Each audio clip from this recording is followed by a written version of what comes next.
Hackers with links to the Chinese government have gained access to several US broadband providers using the backdoor maintained for the purpose of court-authorised wiretapping.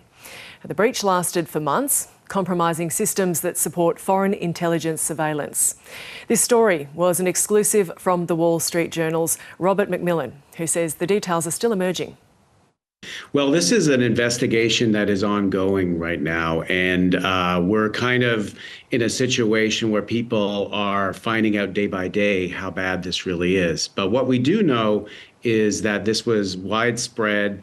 This hacking attack got to the very core of these broadband providers, but basically to the routers that are used by millions of Americans to do everything from send email messages to communicate via the telephone.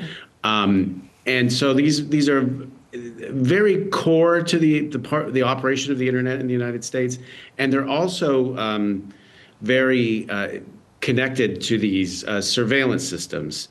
And the thing that really has people freaked out here is that the operation appears to have targeted these systems, which are basically used for legitimate law enforcement requests, but also for national security requests here in the United States. So what we're wondering is, have these spy systems been used against us by the Chinese?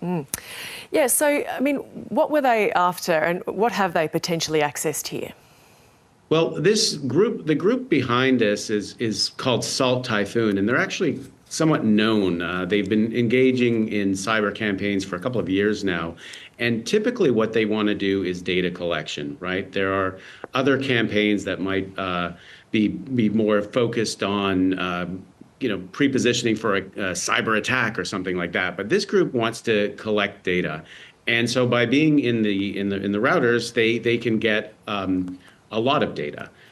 So what we think is happening right now is, they're basically in a position where they could be downloading a very large amount of data, and then also this question of the law enforcement systems as well. China's foreign ministry responded to this story saying it was not aware of the attack described in this report, but said the United States has concocted a false narrative to frame China in the past. What do we know of any links to the Chinese government?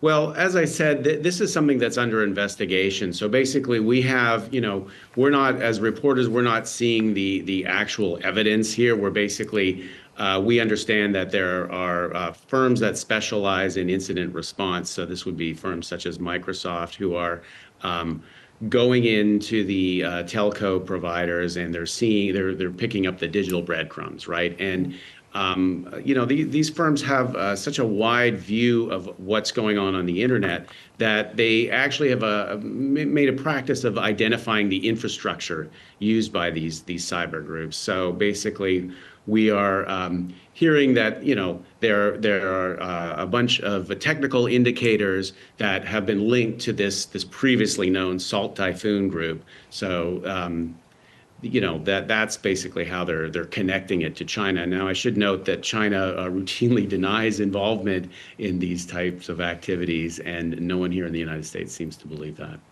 This is an exclusive story. Was it difficult to get? I mean, were US agencies wanting to be transparent about this? Oh boy, hard. It was hard. It was hard because, this is one of those stories where a lot of people who are affected by it, I don't believe actually understood that they were as we were doing the reporting. So it's kind of like a domino effect.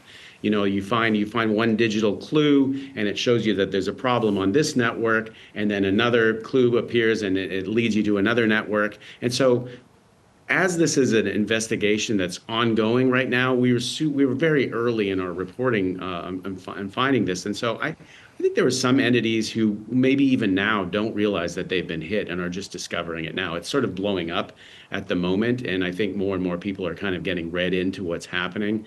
But yeah, it was tough.